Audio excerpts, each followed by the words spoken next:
वालेकुम। देखो हम लोगों ने ट्रांसपोर्टेशन के अंदर फेज 1 एंड फेज 2 में फेज 1 कंप्लीट कर लिया। Today we are going to start phase 2। ठीक है, तो अगर आपसे कहा जाए कि फेज 1 एंड फेज 2 क्या है, तो to solve a transportation in OR in operation research one chapter transportation, ठीक है, to solve that particular problem you have two methods, that is method 1 या phase 1 IFS initial basic feasible solution, जहां पे we just try to identify the cost है, ठीक है, that is north west corner method. कौन सा है?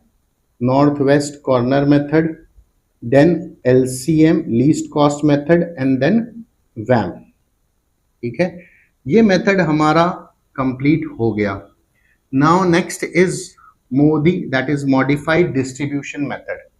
When we talk about modified distribution method, यहां पर हम ऑप्टिमैलिटी चेक क्या करेंगे? पहले ऑप्टिमैलिटी चेक।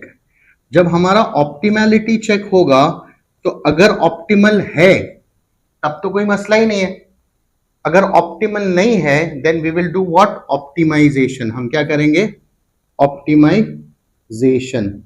ऑप्टिमाइजेशन कैसे करते हैं? With the help of loop method. कैसे करते हैं? Loop method. तो ये एक थर्ड पार्ट, फर्स्ट हुआ, सेकंड होगा ऑप्टिमैलिटी चेक आज, और ये इसमें आप लोग परफेक्ट हो गए, then we will be moving on to optimization. मैं थोड़ा सा रिवाइज करता हूं प्रीवियस टॉपिक कि सर ओआर क्यों करते हैं, what is the objective of OR, या फिर हम ओआर की टेक्निक्स को क्यों यूज करते हैं। तो एक वर्ड में अगर आप जवाब दें तो एक वर्ड में आप बोल सकते हैं to optimize the decision, to optimize the decision. And when we talk about optimization of decision, there are two things: maximization and minimization.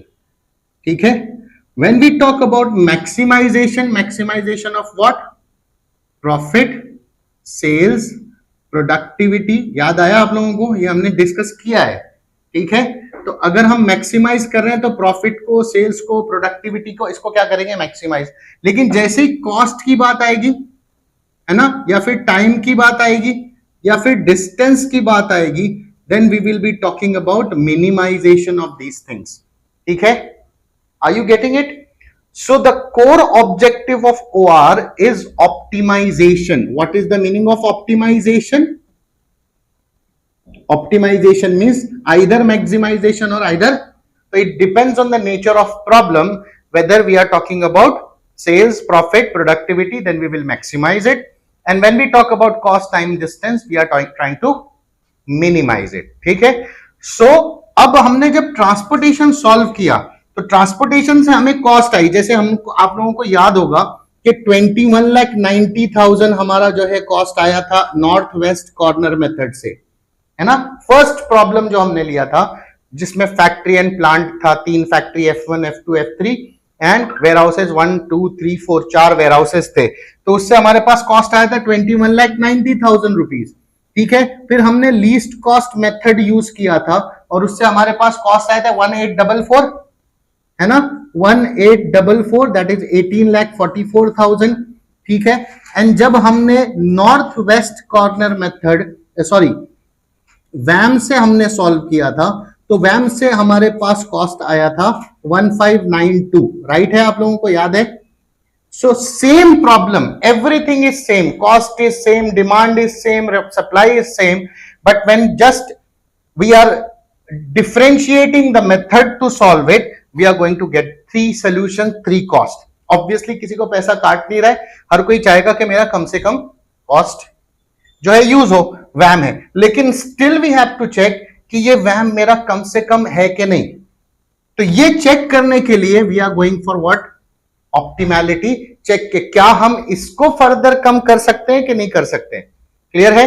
अब ऑप्टिमाइजेशन पे मुझे पता चलता है कि नहीं भाई आपका प्रॉब्लम ऑप्टिमल नहीं है, then we can further reduce the cost by using what? Optimization method. Are you getting it? So optimality क्यों यूज करते हैं, समझ में आए? मोदी मेथड क्यों यूज करते हैं? मोदी मेथड हम इसलिए यूज करते हैं कि ट्रांसपोर्टेशन में हमारा जो डिसीजन है वो ऑप्टिमाइज है या नहीं है, ऑप्टिमाइज है या नहीं। ओके, सो जब हम मोदी मेथड यूज कर रहे हैं, जब हम मोदी मेथड यूज कर रहे हैं, तो it is very obvious that Modi method will only start after what? IFS. After कौन से मेथड? आईएफएस। अब आईएफएस में चाहे आप लीस्ट कॉस्ट कर लो, नॉर्थ वेस्ट कर लो या वैम कर लो, ज्यादातर वैम के बाद आता है, क्योंकि वैम के से कॉस्ट हमारी क्या आती है? मिनिमम आती है। So definitely MODI method will start after what? VAM method. ठीक है, तो इसका मतलब क्या हुआ? मेरे पास वैम का सोल्यूशन दिया हुआ है, वैम का सोल्यूशन दिया है, एंड वैम के सोल्यूशन में आपके पास ऑलरेडी एलोकेशंस है। जस्ट उस एलोकेशन के बाद आपको स्टार्ट करना है। ठीक है, तो we are taking the sum and on the basis of that sum we are going to check whether it is optimal और नॉट। ये तो हमारे पास एज इट इज वैम था, हमने इसमें कुछ भी नहीं किया, है ना। लेकिन जब मैं मोदी मेथड से इसकी ऑप्टिमैलिटी चेक कर रहा हूं, तो ऑप्टिमैलिटी चेक करते वक्त हमें दो चीजों पे ध्यान देना है। इस सम में देखो, ये एलोकेटेड सेल है, जहां पर एलोकेशन है वो क्या कहलाता है? Allocated cell. और जहां पर एलोकेशन नहीं है वो क्या है? Unallocated cell.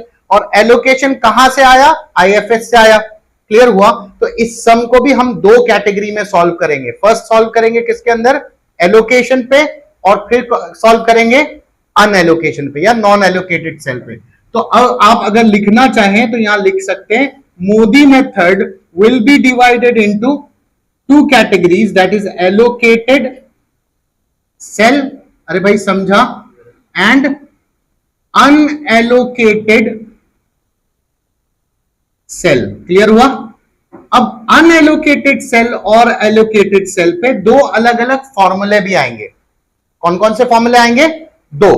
पहला आएगा cost is equal to you plus v. Sir ये यू और वी क्या भला है? थोड़ी देर में मैं आपको समझाता हूं। ये पहला रहेगा, cost is equal to what? U plus we. And second formula आएगा delta, that is change. Delta is equal to cost, delta is equal to cost minus you plus V, minus you plus V. ये दो फॉर्मूले को आपको जहन में बिठाना है। MODI method will be solved with the help of two categories, allocated cell and, so allocated cell पे कौन सा फॉर्मूला अप्लाई होगा? Cost is equal to you plus we. And unallocated cell पे कौन सा फॉर्मूला अप्लाई होगा? Delta is equal to cost minus you plus. पहले बात समझ में आ गई? अब u और v क्या है? ये ui की सेल है, जिसमें आएगा यहां पर u1, यहां पर आएगा u2 और यहां पर आएगा u3। ये vi की सेल है, vj की सेल है, तो यहां पर आएगा v1, v2, v3 and v4। अरे भाई समझ में आई बात? समझ में आ गई? ठीक है, तो हमें हर डिमांड का vj निकालना है और हर सप्लाई का या हर सोर्स का यू निकालना है। क्लियर हुआ?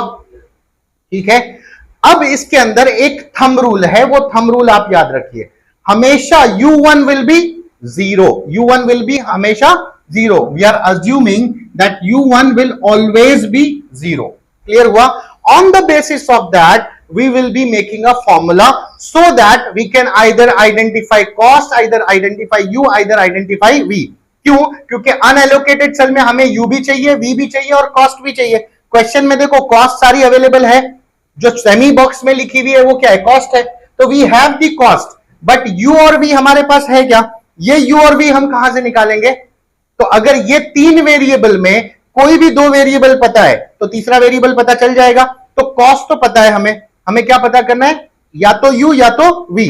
अब जरा देखो, ये तो क्लियर हो गया कि ये फॉर्मूला किस पे अप्लाई होगा?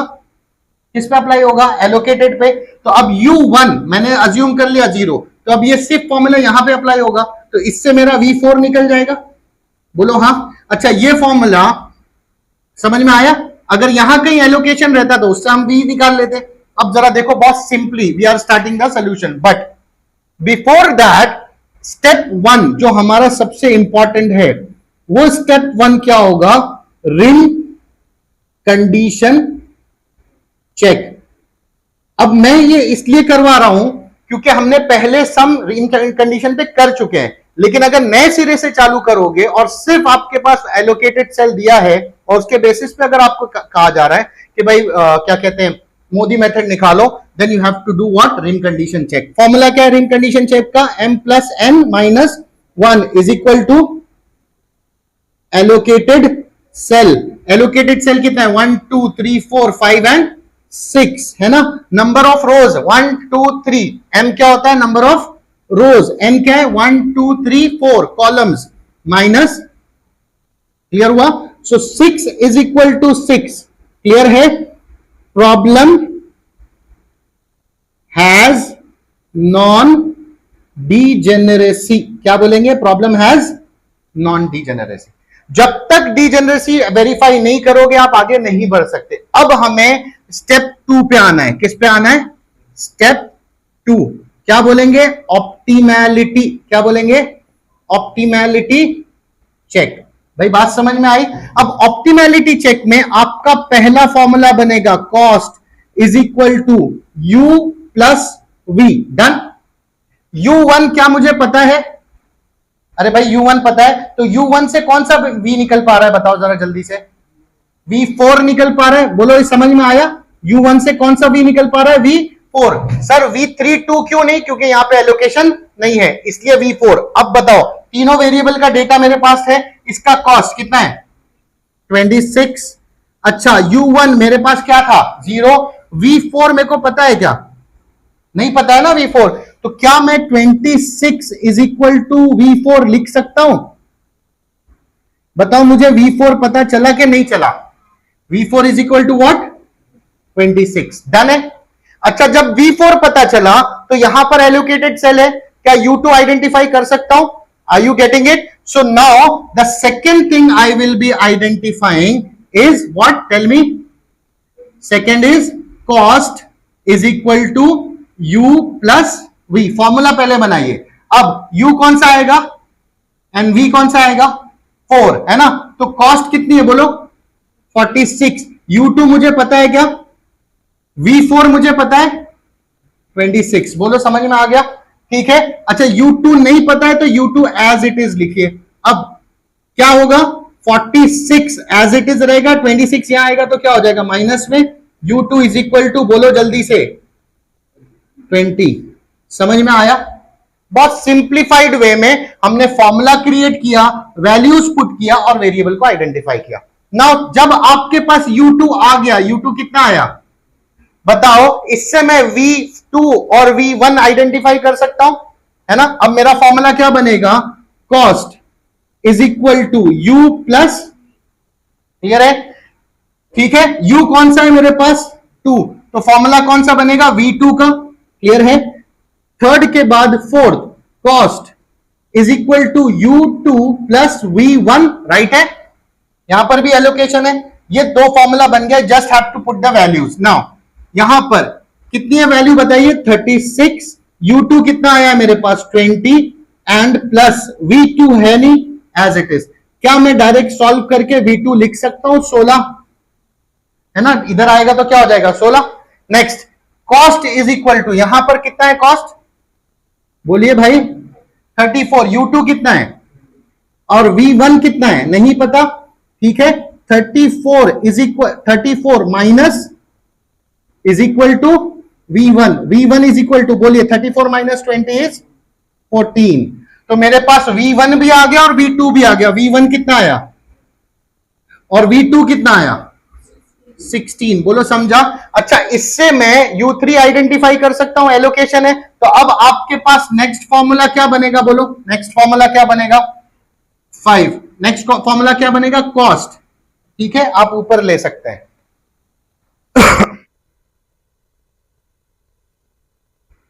Cost is equal to U plus V। U कौन सा ले रहे हैं हम 3 और V कौन सा लेंगे हम 2, है ना, V2 लिया। तो अब कॉस्ट कितना है 36, U3 मुझे पता नहीं है लेकिन V2 पता है, बोलो V2 कितना है 16, है ना। तो V2 की जगह मैंने क्या ले लिया 16, 36 -16 is equal to U3। Done, clear? हाँ, सॉरी U3 आएगा ना, ठीक है। बताइए कितना हो रहा है? 20 is equal to U3। Clear हुआ? समझ में आ गया? चलिए, U3 is equal to 20। Check again, एक minute. Cost is equal to U3 plus V2। Cost is equal to U3 plus V2। V2 is 16, ठीक है। कॉस्ट कितना है आपका? V2 कितना है? स्टॉप करो उधर। V2 कितना है? चलो ध्यान दो वापस। Cost is equal to U3 plus V2। इतना क्लियर? मैं वापस आ रहा हूं। V2 मेरे पास दिया हुआ है ना, लेकिन U3 मेरे पास नहीं है, तो मेरा फॉर्मूला क्या बना? Cost is equal to U3 plus V2। Cost मेरी 54 है, मैंने ये कॉस्ट ले लिया था। कॉस्ट कितनी है? 54। तो 54 is equal to U3 plus 16। Done, clear हुआ? अब क्या होगा? 54 minus 16 is equal to U3। Solve करिए, बताइए कितना आ रहा है। जल्दी जल्दी हाथ चलाओ, बैठने नहीं बोला हूं मैंने, शुरू से बोला हूं कैलकुलेटर हाथ में लिया करो, ठीक है। जल्दी बोलिए। सही है? 38, ठीक है। तो U3 कितना आ गया? 38। नाउ सिक्स्थ क्या है? कॉस्ट, फॉर्मूला वही रहेगा, cost is equal to U plus V, है ना। अब मुझे कौन सा भी आइडेंटिफाई करना? V3। V3 के लिए कौन सा U3 हेल्पफुल होगा, है ना, तो V4। डन। अब कॉस्ट कितना है? 82। बोलो हाँ। U3 था, ठीक है ना। हाँ चलो, V3 cost is equal to फिर कितना हो जाएगा? 36। कॉस्ट कितना हो जाएगा? 36। U3 कितना है? 38 plus V3। 36 minus 38 is equal to V3 minus 2 is equal to V3। बोलो हाँ। अरे भाई समझा? तो ये कितना हो गया? -2। अब गौर से देखो, सारे यूज और सारे वीज पता चल गए आपको? सारे यू और सारे वी पता चल गए? जब सारे यू और सारे वी पता चल गए, दैट मींस हमने एलोकेटेड सेल को सॉल्व कर लिया, मतलब ये वाला पार्ट हमारा हो गया। अब हम किस पे सॉल्व करेंगे? अनएलोकेटेड सेल पे। अब जरा ध्यान दो, सबसे सिंपल है, जब अनएलोकेटेड सेल आप सॉल्व कर रहे हैं तो आप पहले हेडिंग डालेंगे अन, स्टेप नंबर, है ना, ऑप्टिमैलिटी चेक ही कर रहे हैं ना, तो अनएलोकेटेड सेल। फर्स्ट आइडेंटिफाई करो कितने सेल हैं अनएलोकेटेड। F1 W1 राइट है, F1 और W1 ये पहला अनएलोकेटेड है। दूसरा कौन सा है? F1 और W, एंड तीसरा कौन सा है? F1 और W3। अच्छा, फिर उसके बाद से F2 और W3। बोलो हाँ, F2 और W3। अच्छा, उसके बाद फिर F3 and W1, F3 and W1, और फिर कौन सा है? बोलो। हो गया 1 2 3 4 5, एक और होगा, बोलो कौन सा आ रहा है? F3 and W4। तो ये भी 6 अनएलोकेटेड सेल भी 6 रहेंगे और एलोकेटेड सेल भी कितना रहेंगे? 6। ठीक है, तो हमने सेल आइडेंटिफाई कर लिया। सेल आइडेंटिफाई करने के बाद आप फॉर्मूला लिखे, cost minus you plus V, यही फॉर्मूला है आपका। ठीक है, तो आपके पास आएगा क्या? Delta. The cross check is if any delta value is negative, your problem is not optimal. अगर आपका डेल्टा निगेटिव आता है मतलब आपका प्रॉब्लम ऑप्टिमल नहीं है, और अगर सारे डेल्टा पॉजिटिव आ जाता है मतलब प्रॉब्लम क्या है? आपका ऑप्टिमल है। अब इसको सॉल्व करो। F1 W1 में बताओ कॉस्ट कितनी है? F1 W1 में कॉस्ट कितनी है? 42। अच्छा, माइनस उसका यू कितना है? बोलो जरा, यू कितना है? इसका यू कितना है? 0। अच्छा, उसका वी कितना है? 14। You just have to solve it. I want the answer, quickly tell me. F1 W2 की कॉस्ट कितनी है? 32 यू। अच्छा, इसका वी कितना है? 16। ठीक है, F1 W3 का कॉस्ट कितना है? 50 माइनस 0। अच्छा, इसका V कितना है? -2। यहां जरा ध्यान देना, ठीक है, कैसे सॉल्व करना है आगे। F2W3 दैट इज कॉस्ट कितना है 28, ठीक है। 28 के बाद आपका U कितना है 20 प्लस V कितना है -2। अरे भाई समझा, F2W3 सॉरी कौन सा है F2W3 राइट है ना, ठीक है। फिर क्या F3W1 का कॉस्ट कितना है 64 माइनस इसका U कितना है 38 है ना, प्लस इसका V कितना है 14। आंसर आ रहे हैं आप लोगों के पास, ठीक है।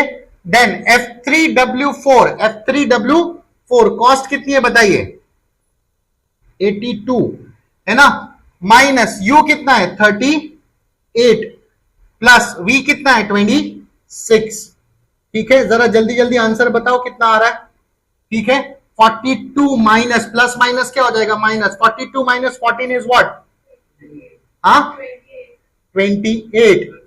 32 प्लस माइनस माइनस हो जाएगा, कितना आंसर आएगा 16। 50 माइनस प्लस माइनस माइनस कितना हो जाएगा प्लस हो जाएगा, तो 50 प्लस 2 कितना हो जाएगा, बोले समझा, प्लस माइनस माइनस फिर माइनस माइनस क्या हो जाएगा प्लस, ठीक है। 28 माइनस 20 माइनस 2 किया तो 18 हो जाएगा, और 18 के अंदर से 28 दैट इज 80, 10 आंसर आएगा। चलिए 38 प्लस 14 कितना हो रहा है -64, या 64 माइनस करके जल्दी बताइए आंसर 12।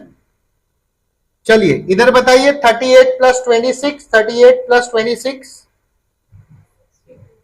हाँ एंड देन 82 माइनस करिए 18, डन। अब मुझे बताओ प्रॉब्लम ऑप्टिमल है कि नहीं है, ऑप्टिमल है। क्यों प्रॉब्लम ऑप्टिमल है, because all the delta value is, अगर any of the delta value comes negative your problem is, that is the check, that is the what, ठीक है, दैट इज द चेक, ठीक है। सो अब आप क्या लिखेंगे, as all the delta value is positive problem is optimal. क्या लिखेंगे आप, as all the delta value is positive, solution आ जाएगा। अब क्या आ जाएगा, सोल्यूशन इज ऑप्टिमल, ठीक है।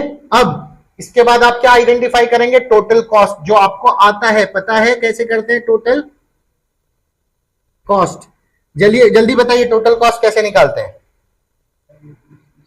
मल्टीप्लाई करेंगे ना, total cost is equal to, क्या करेंगे साहब, सबसे पहले 11 इंटू 26 प्लस, नेक्स्ट क्या करेंगे बोलिए 6 into 34, next again tell me 3 into 36, next बोलिए 4 इंटू 46, नेक्स्ट बोलिए 7 into 54, and the last one is plus 12 into 36, and the answer comes is 1592 multiply by 1000 unit, that is 15,92,000। अरे भाई यही आ रहा है total cost. why we are multiplying with 1000, because units in 1000 दी हुई है, given units किस में दी हुई है 1000 में दी हुई है। क्लियर हुआ, पूरा बोर्ड फिर से समझाता हूं, ठीक है। सबसे पहले what we are doing, we are trying to identify the problem whether it is optimal और not. For optimality what we can do, we can use MODI method. For MODI method you have two categories, allocated cell and, allocated cell पे formula आएगा cost is equal to you plus V, so that we can identify U and V. जब हमारे पास ये आ जाएगा तो हम किस पे अप्लाई करेंगे, unallocated cell, that is cost minus you plus V. Clear है। अब इसके बाद सबसे पहले हम क्या करेंगे, पहले चेक करेंगे प्रॉब्लम में डिजेनरेसी तो नहीं है, तो यहां पर आपने इसको रिम कंडीशन से वेरीफाई किया, तो problem has non degeneracy, then we are proceeding further for allocated cell. Allocated cell में हमारे पास फॉर्मूला है cost is equal to you plus we.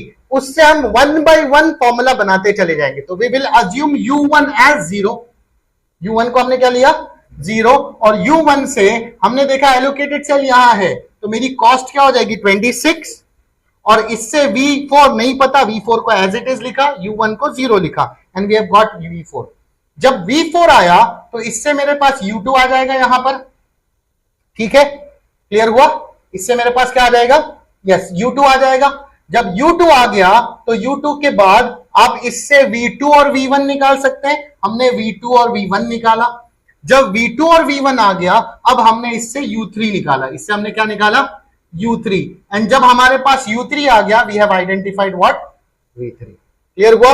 तो सारे U's एंड सारे V's आ गए। We have taken all unallocated cell, then we have put it in the formula.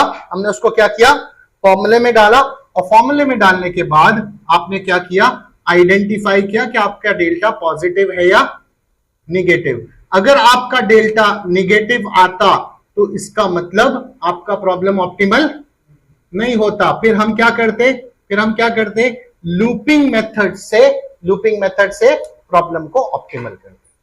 ठीक है, थैंक यू।